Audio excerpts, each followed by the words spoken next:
Programa Ponto de Vista com Nelson Freire.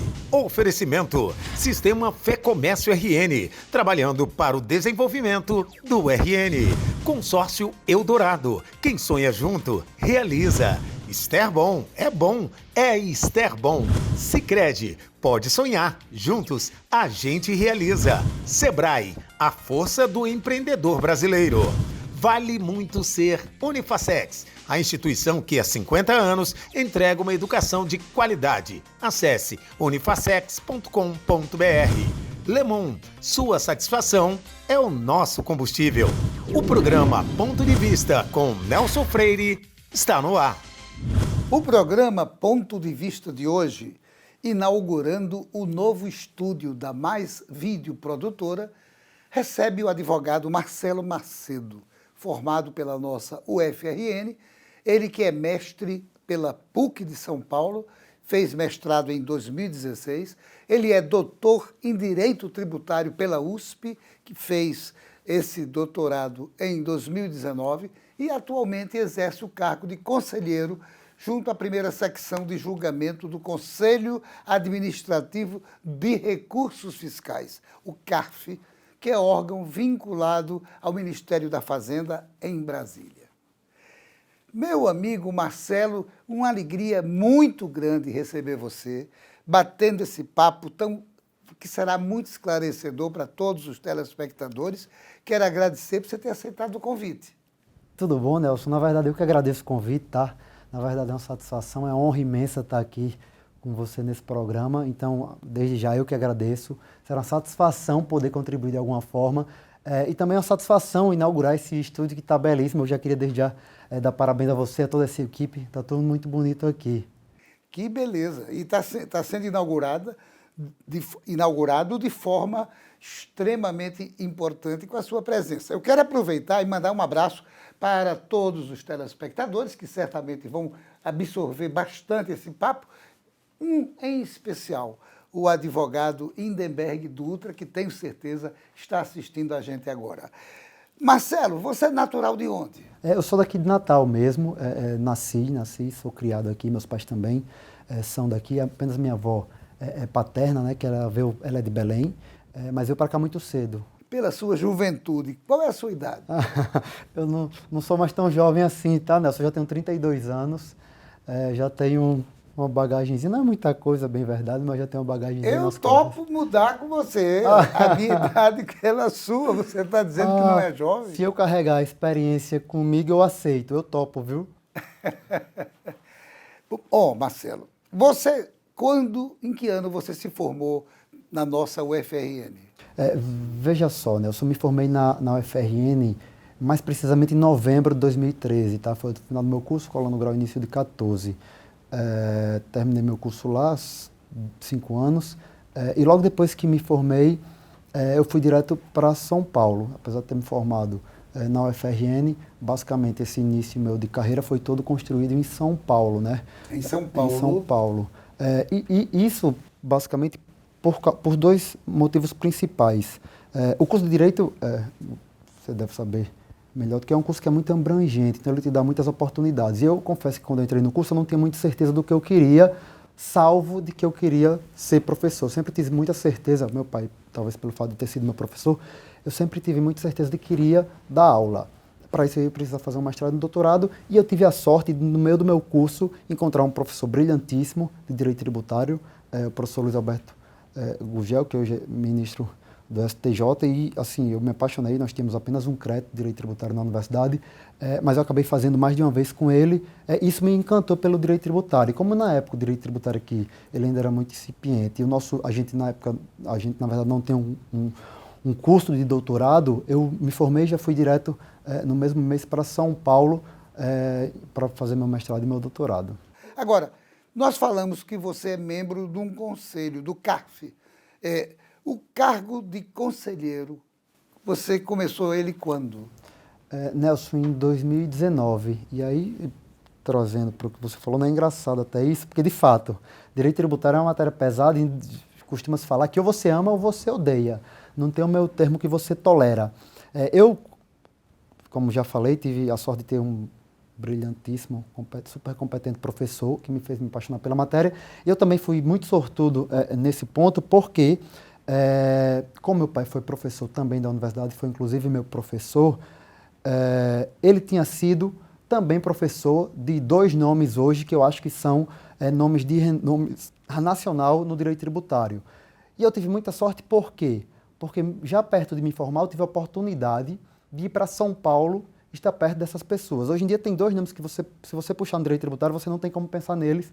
2 potiguares, caras, na verdade, um é daqui de Natal, o outro é do interior de Jardim Piranha, Lucas Galvão de Brito e Robson Maia Lins. Eu tive muita sorte, porque chegando em São Paulo, eu pude acompanhá-los e aprendi muito com eles. Eles não são 2 caras grandes aqui no estado, tá? Eles são 2 caras gigantescos a nível Brasil. Então, eu tive muita sorte, além de ter um professor, ter 2 pessoas de exemplo que me fez apaixonar pelo direito tributário. E aí eu cheguei em São Paulo, e um pouco depois de eu chegar lá em São Paulo, eu comecei a advogar. E a advocacia em São Paulo ela é um pouco diferente daqui, porque ela é muito segregada. E eu trabalhava no escritório de aproximadamente, vamos supor, 90 advogados, imagino eu, e eu tinha uma equipe que só fazia CARF. A minha equipe no escritório, no Madrona, éramos 6 advogados e alguns estagiários, só trabalhando junto ao CARF, que é onde eu estou hoje. Então, desde 2019, salvo engano, acho que abril de 2019, eu saí da advocacia, você para exercer o cargo de conselheiro você não pode advogar, então saí da advocacia e estou desde 2019 no CARF. No CARF. Explique para o nosso telespectador, para a nossa telespectadora, o que é o CARF. Pois bem, o CARF, isso eu acho de extrema relevância a gente divulgar e explicar o que é esse conselho, porque esse conselho é de extrema relevância para o nosso ordenamento, o nosso sistema fiscal, tá? Porque o CARF, em brevíssimas palavras, ele é um órgão, é um conselho, na verdade, de controle e revisão do ato administrativo de lançamento. E o que seria isso? Hoje em dia, ele é um órgão a nível federal, está vinculado ao Ministério da Fazenda, então a gente está falando de Receita Federal. Hoje em dia, a Receita Federal autua um contribuinte, seja ele pessoa física, seja ele uma pessoa jurídica ou empresa, cobrando, por exemplo, o tributo que deixou de ser recolhido. Então, veja bem, essa autuação, se você não concorda com ela, você pode recorrer administrativamente para a própria Receita Federal. A Receita Federal tem também um órgão colegiado chamado DRJ, que são as delegacias de julgamento. Se você perde na DRJ, então você pode recorrer mais uma vez, e a última, em instância administrativa, que seria o CARF. Então o CARF é a última instância administrativa para julgamento de processos fiscais da Receita Federal. E por que o CARF é tão importante?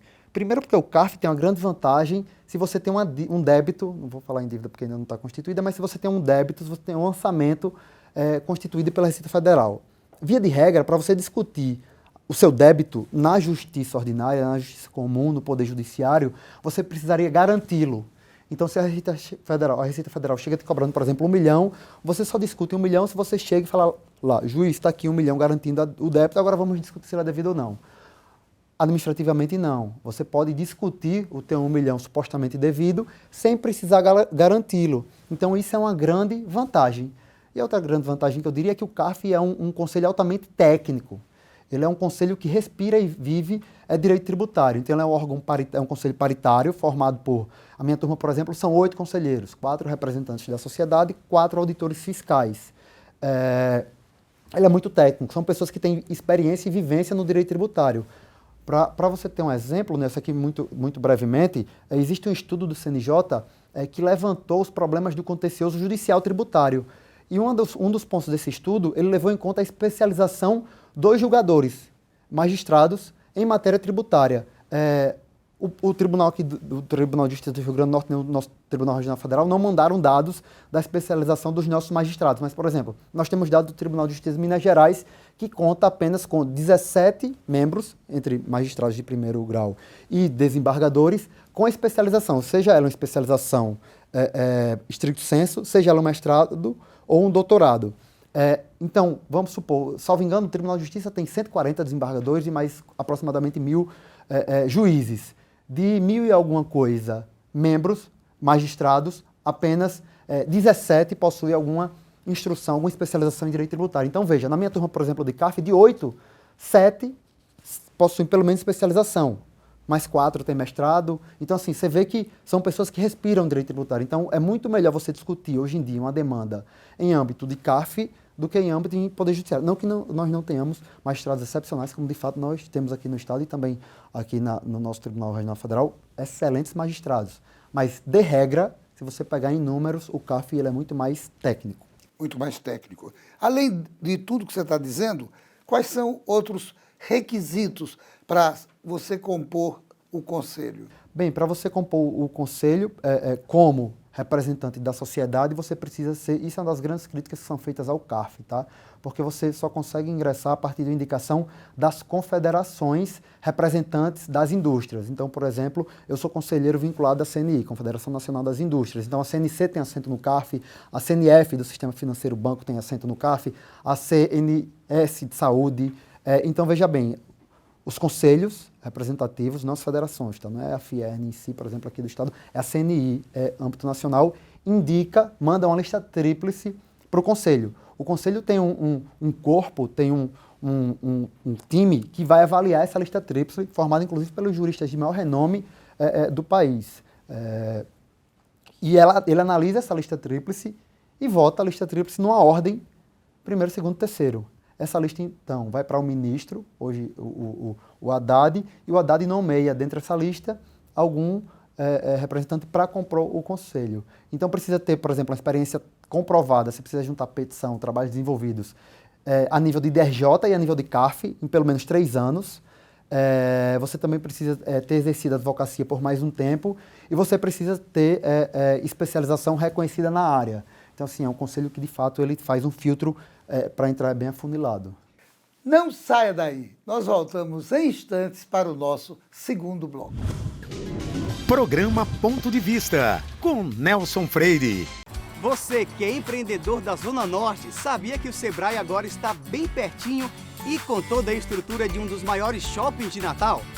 A Loja do Empreendedor reúne tudo o que é preciso para abrir ou regularizar uma empresa junto a todos os serviços do Sebrae. É tudo o que você precisa para aperfeiçoar o seu negócio com ajuda especializada. Zona Norte, visite a Loja do Empreendedor, uma iniciativa Sebrae e Prefeitura do Natal.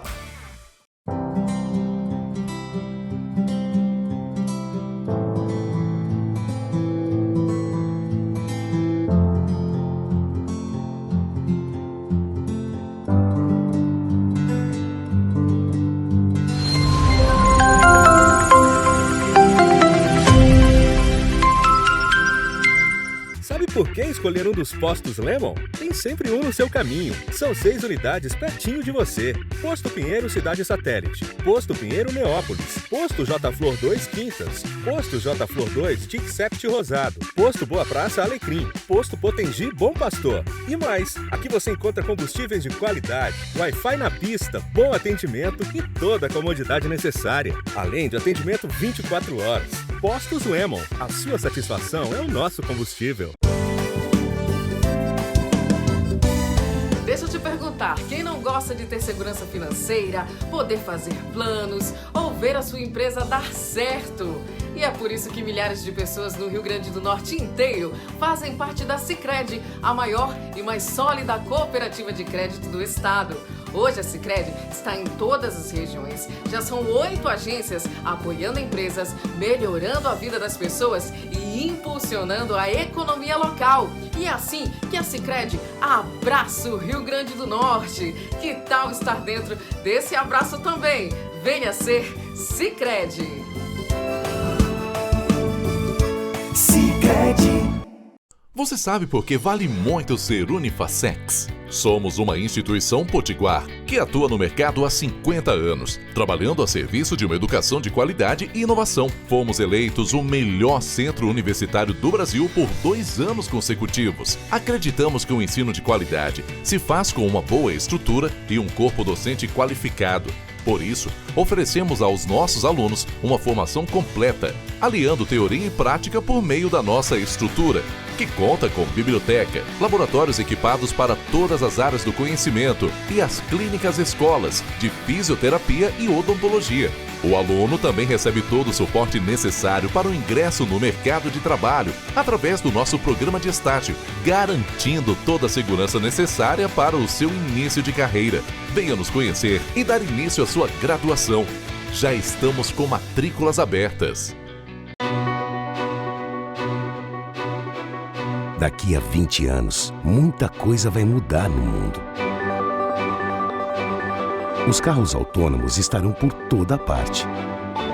A inteligência artificial vai fazer parte do nosso dia a dia.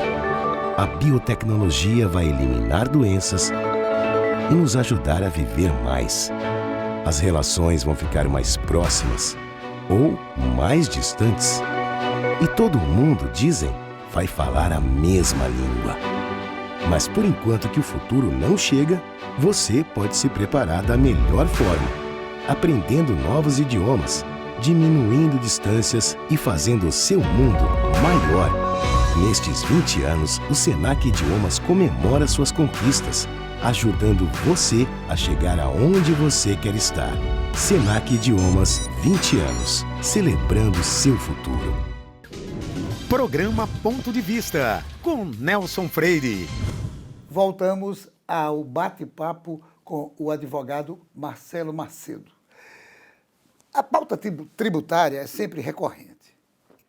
Qual a sua expectativa com relação ao novo governo que se instalou recentemente no Brasil?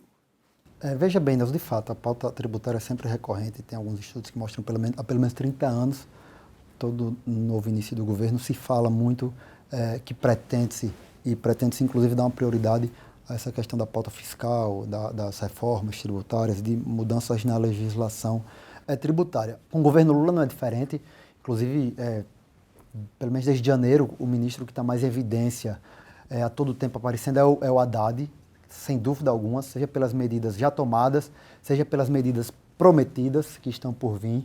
É até interessante observar, se você pegar para olhar, mas o que é que você acha que o Lula vai fazer em termos tributários? Se você olhar, inclusive, para o programa de governo que o Lula e tanto o Bolsonaro, ambos apresentaram durante as eleições, eram programas muito parecidos. Todos falam em aumentar a justiça fiscal, outra pauta recorrente que todos falaram era diminuir as burocracias, a complexidade do sistema.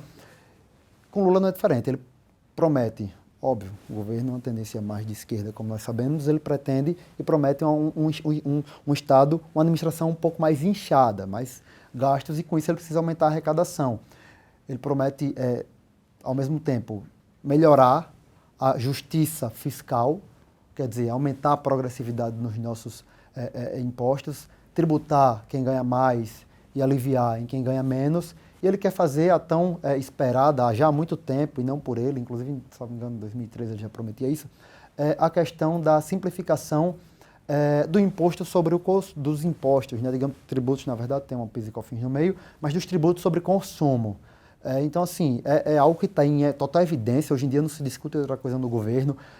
Os ministros vivem, os secretários dos ministros vivem dentro do Congresso. Está tentando se construir uma pauta. Ontem à noite teve um jantar do ministro Haddad com os seus secretários. Estava também o pessoal da sociedade, o pessoal da Abrasca, enfim, o pessoal que está discutindo a reforma tributária. Então, assim, é algo que está tentando se construir, né? Uma reforma tributária é algo complexo por demais e você não consegue colocar de uma hora para outra. É algo que precisa ser construído com uma série de agentes. A reforma tributária talvez seja uma das reformas que necessite a maior quantidade de agentes reunidos em uma única pauta com um fim único. Então, assim, é complexo, mas eu acho que o Lula vai conseguir fazer algumas mudanças aí. Muitos dizem que a nossa legislação dificulta o pequeno empreendedor, o crescimento econômico do país e a competitividade da nossa economia. Qual o seu ponto de vista sobre essa afirmativa? Sem dúvida alguma, como se fala, né, chover molhado. Acho que não é segredo para ninguém que nós temos um dos sistemas tributários mais complexos do mundo. Isso se discute, isso se fala pelo menos há muito tempo, desde a Constituição Federal de 88. Para falar em Constituição, por exemplo, se a gente pegar um dado, desde a Constituição Federal de 1988 foram editadas aproximadamente 6 milhões de normas, dentre as quais aproximadamente 400 mil só de matéria tributária. Então, veja bem, se você pegar para olhar, uma série de normas que vem aí a dificultar o nosso sistema complexo, tem muitas regras que as empresas precisam ficar atentas. Existem inúmeros estudos demonstrando isso. Um estudo hoje que em dia não é mais feito, mas antigamente era feito um estudo chamado Doing Business, que revelava as complexidades dos sistemas fiscais pelo mundo, sobretudo dos países do OCDE, os denominados clubes dos ricos, e colocava o Brasil entre as piores economias. No Brasil, por exemplo, existe uma média de que você precisa passar pelo menos 60 dias do ano, só não é trabalhando para pagar imposto, é trabalhando para informar as autoridades administrativas, seja no âmbito fiscal, municipal, estadual ou da União, Receita Federal, o que você está fazendo, então preenchendo declaração, norma contábil, enfim. Então, assim, para você ver o nível de dificuldade. Isso, por óbvio, complica por demais o nosso sistema econômico e concorrencial. Qual a empresa que quer ingressar no Brasil, quer investir no Brasil, sabendo que ela não sabe nem o que vai acontecer? Hoje em dia as empresas não sabem o que aconteceram, o que aconteceu já pode mudar, né? Nem o passado é certo. Imagine o que pode acontecer com esse nosso sistema complexo. Então, assim, de fato, é algo que precisa, o Haddad tem conhecimento disso, ele fala muito disso, inclusive essa primeira proposta de reforma que ele está pretendendo sobre o consumo não é para mexer em carga tributária, não é para redução de tributo, tão somente para fins de simplificação. Ele quer mexer nisso, ele quer, a gente precisa simplificar a forma, tanto como a gente arrecada, como a gente exige dos contribuintes as informações. Então, isso precisa, de fato, ser simplificado. O excesso de burocracia, inclusive são em todos os níveis, isso prejudica muito. Agora, recentemente, o STF julgou a relativização de coisa julgada em matéria tributária. O que significa isso e quais os impactos dessa decisão? Esse foi o grande julgamento do ano, né, que se iniciou no ano passado e concluiu agora. Na verdade, estão prometendo, salvo engano, já foram interpostos alguns embargos. Então, assim, o julgamento não está perto de um fim. Mas o que o STF julgou é que o contribuinte, por exemplo, que tinha uma decisão para ele transitada e julgada. Então, veja bem, a discussão no caso concreto do que o STF julgou era sobre um tributo chamado CSLL, que é basicamente o imposto de renda transformado em contribuição para não ter que vincular as receitas. Então, era um tributo que as empresas pagavam. A época foi criado, salvo engano, 8889. Em 90 começou-se uma discussão se ele era de fato constitucional ou não, pela forma com a qual ele entrou no sistema. Algumas empresas, grandes empresas, Braskem, Pão de Açúcar, obtiveram decisões judiciais para não recolher CSLL. Vamos supor aqui a alíquota de 9%. Então, veja bem, Pão de Açúcar, não sei se é a nossa maior rede de supermercados, mas uma das grandes redes de supermercado, obtém uma decisão em 90 para não recolher CSLL, ou seja, sobre o faturamento dela, ela está excluindo 9% que não vai ser recolhido.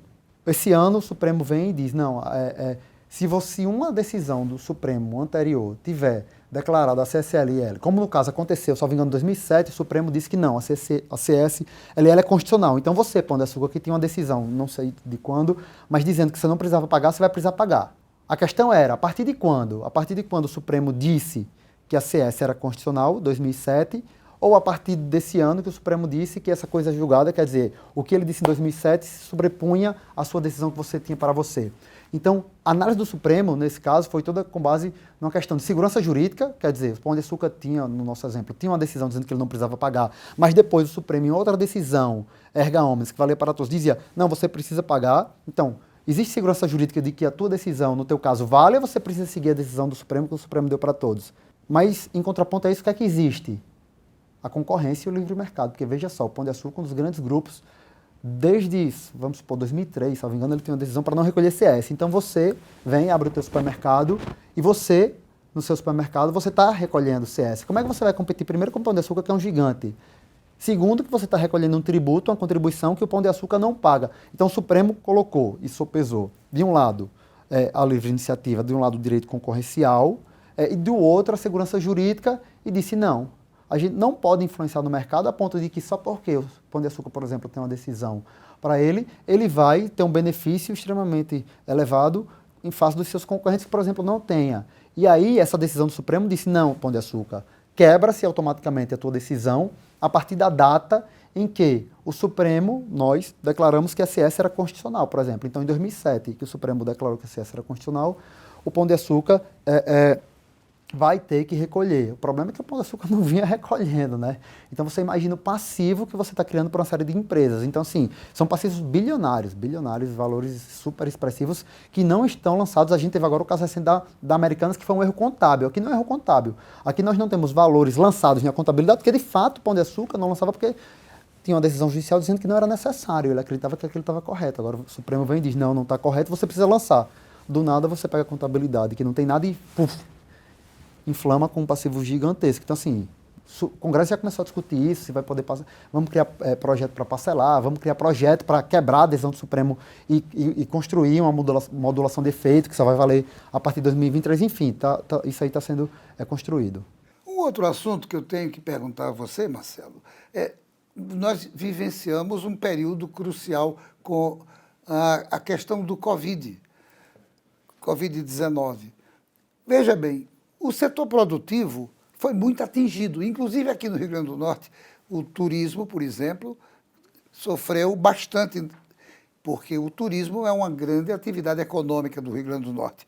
O que é que foi feito pelo governo para auxiliar essa cadeia do turismo aqui e no Brasil? Foram tomadas algumas medidas, tá, pelo governo Bolsonaro à época, e duas delas eu entendo e compreendo como de extrema relevância. A primeira foram possibilitadas transações, quer dizer, acordos, parcelamentos para que as dívidas, os débitos contraídos fossem negociados com a União. Foram feitos vários programas, inclusive estados e municípios replicaram isso para dar uma chance do contribuinte não pagar. E a mais importante de todas foi um programa chamado PERSE, lançado à época em 2021, a lei foi editada e publicada, instituindo, zerando as alíquotas de alguns tributos federais para as empresas do ramo de eventos, turismo,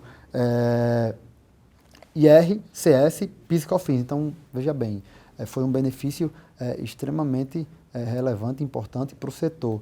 É óbvio que isso gerou também algumas confusões, porque, na verdade, a lei veio e previu esse benefício para empresas do setor de turismo, de eventos, e aí acabou incluindo setores também que, por estarem correlacionados ao turismo, e de fato aqui no nosso estado, que é um estado basicamente que tem uma economia voltada para o turismo muito forte, foram incluídos, como por exemplo bares e restaurantes. O que acontece? Quando o governo viu que essa medida estava extremamente ampla, ele acabou restringindo, e aí gerou agora um passivo também de discussão sobre esse PES enorme, está se discutindo na Justiça. Estamos pertinho da declaração do imposto de renda. O que é que você pode nos falar a nós sobre a alíquota progressiva? Tá, a gente está perto, né? De fato, inclusive, esse ano a gente vai ter uma vantagem, via de regra 31 de abril, o prazo esse ano vai ser prorrogado para março, então a gente vai poder entregar até março o imposto de renda. E essa questão da progressividade é um dos pontos, um dos pilares de uma segunda etapa de reforma tributária. Hoje em dia você só consegue ter uma tributação justa se ela for progressiva, e a gente não tem como atribuir uma progressividade aos impostos sobre o consumo, mas tão somente aos impostos sobre a renda.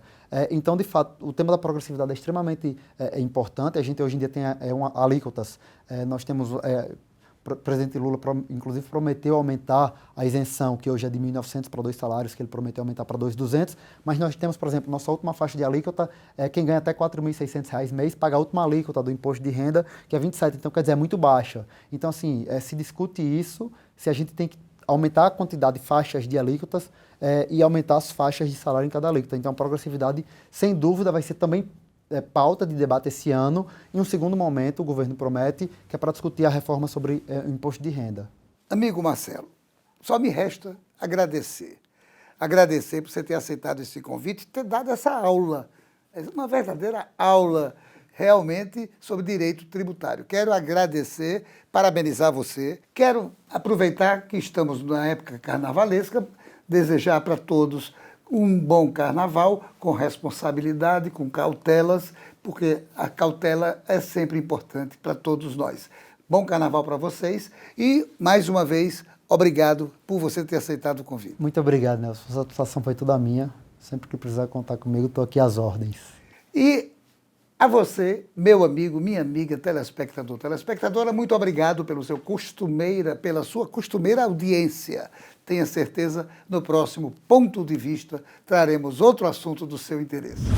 Programa Ponto de Vista com Nelson Freire. Oferecimento: Sistema Fé Comércio RN, trabalhando para o desenvolvimento do RN. Consórcio Eldorado. Quem sonha junto, realiza. Esterbom é bom, é Esterbom. Sicredi, pode sonhar. Juntos, a gente realiza. Sebrae, a força do empreendedor brasileiro. Vale muito ser Unifacex, a instituição que há 50 anos entrega uma educação de qualidade. Acesse unifacex.com.br. Lemon, sua satisfação é o nosso combustível.